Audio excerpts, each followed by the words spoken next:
কথায় বলে পাপ বাপকেও ছাড়ে না। আর হিংসার রাজনীতি যে চিরদিন ঢাকা দেওয়া যায় না তা আরও একবার প্রমাণিত হলো খোদ কলকাতায়। অবশেষে পুলিশের জালে ধরা পড়লেন কলকাতা পুরসভার 56 নম্বর ওয়ার্ডের তৃণমূল কাউন্সিলর তথা প্রাক্তন মেয়র পরিষদ স্বপন সমাদ্দার। বুধবার সকালে বাড়ি থেকে তৃণমূল নেতাকে গ্রেপ্তার করে নারকেলডাঙ্গা থানার পুলিশ। আর এই গ্রেপ্তারের খবর ছড়াতেই যেন ক্ষোভে ফেটে পড়ল সাধারণ মানুষ।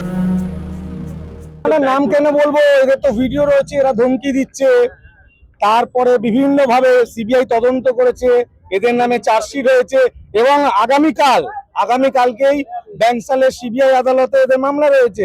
ইতিমধ্যে দেখেছেন পরেশ পাল না যাওয়ার জন্য আদালত কঠোর ব্যবস্থা নিয়েছে। কালকে যদি না যায় তার বিরুদ্ধে কঠোর ব্যবস্থা নেবে বলেই দিয়েছে। কঠোর ব্যবস্থা বলতে তো একটাই, নয় ওয়ারেন্ট করবে, আর নাহলে যেহেতু হাইকোর্ট বলেছিল বেল দেওয়ার সময় কন্ডিশন যে একে প্রত্যেকদিন সশরীরে কোর্টে হাজিরা হতে হবে, তাহলে হাজির হয়নি মানে তার নামে ওয়ারেন্ট করবে, অথবা ট্রায়ালটা এনাকে ভেতরেই শেষ করা হয়। কি আমাদের 2021-এর প্রথম শহীদ আমাদের অভিজিৎ সরকার, সেই মার্ডার কেসে অভিজিৎ সরকারের মার্ডার কেসে অভিযুক্ত রয়েছে এই কাউন্সিলর। এ হচ্ছে খুনি, আমাদের অভিজিৎ সরকারের খুন করেছে, মার্ডার করেছে। আর যেহেতু আমাদের কার্যকর্তার রক্ত এর হাতে লেগে আছে, আমরা এর গ্রেফতারির জন্য বেশ কয়েকদিন ধরে, আমরা কয়েক বছর ধরে আমরা অপেক্ষা ছিলাম। আজ এটা সম্ভব হয়েছে কারণ ভারতীয় জনতা পার্টির ন্যায় সরকার, আইনের সরকার, আইনের শাসন এখানে এসছে বলে আজকে এটা সম্ভব হয়েছে। প্রচুর মামলা আছে, তৃণমূলের কাউন্সিলর আর এমএলএদের নামে তো ঝুড়ি কমপ্লেন আছে। প্রত্যেকটা ওয়ার্ডে একটা করে, আমি 24x7 একটা ক্যাম্প করে দেওয়া উচিত। মানুষ মানে লাইন লাগিয়ে অভিযোগ দেবে। তৃণমূলের সভায় ডিম ভাত খাওয়ার রেওয়াজ তো রাজ্যবাসী অনেক দেখেছে, কিন্তু এদিন নারকেলডাঙ্গা থানার সামনে দেখা গেল উল্টো ছবি।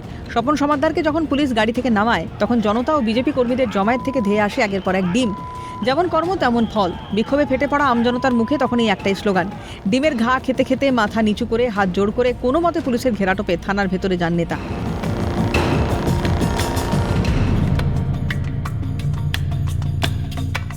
যারা তোলাবাজি করেছে তাদের জন্য ডিম, আর যারা যত কাটমানি খেয়েছে, তুলাবাজি করেছে, এইখান থেকে ওইখান থেকে ওইসব টাকাগুলো কোথায় রাখলো? অনেক চুরি চামারি করেছে, পাবলিক সঙ্গে অনেক টাকা পয়সা নিয়ে বিল্ডিং তৈরি করেছে। আজকে গরিব লোক বিল্ডিং এ বাইরে হচ্ছে, কিছু সহায়তা করছে না, সব বাড়ির দিকে বাইরে হয়ে গেছে।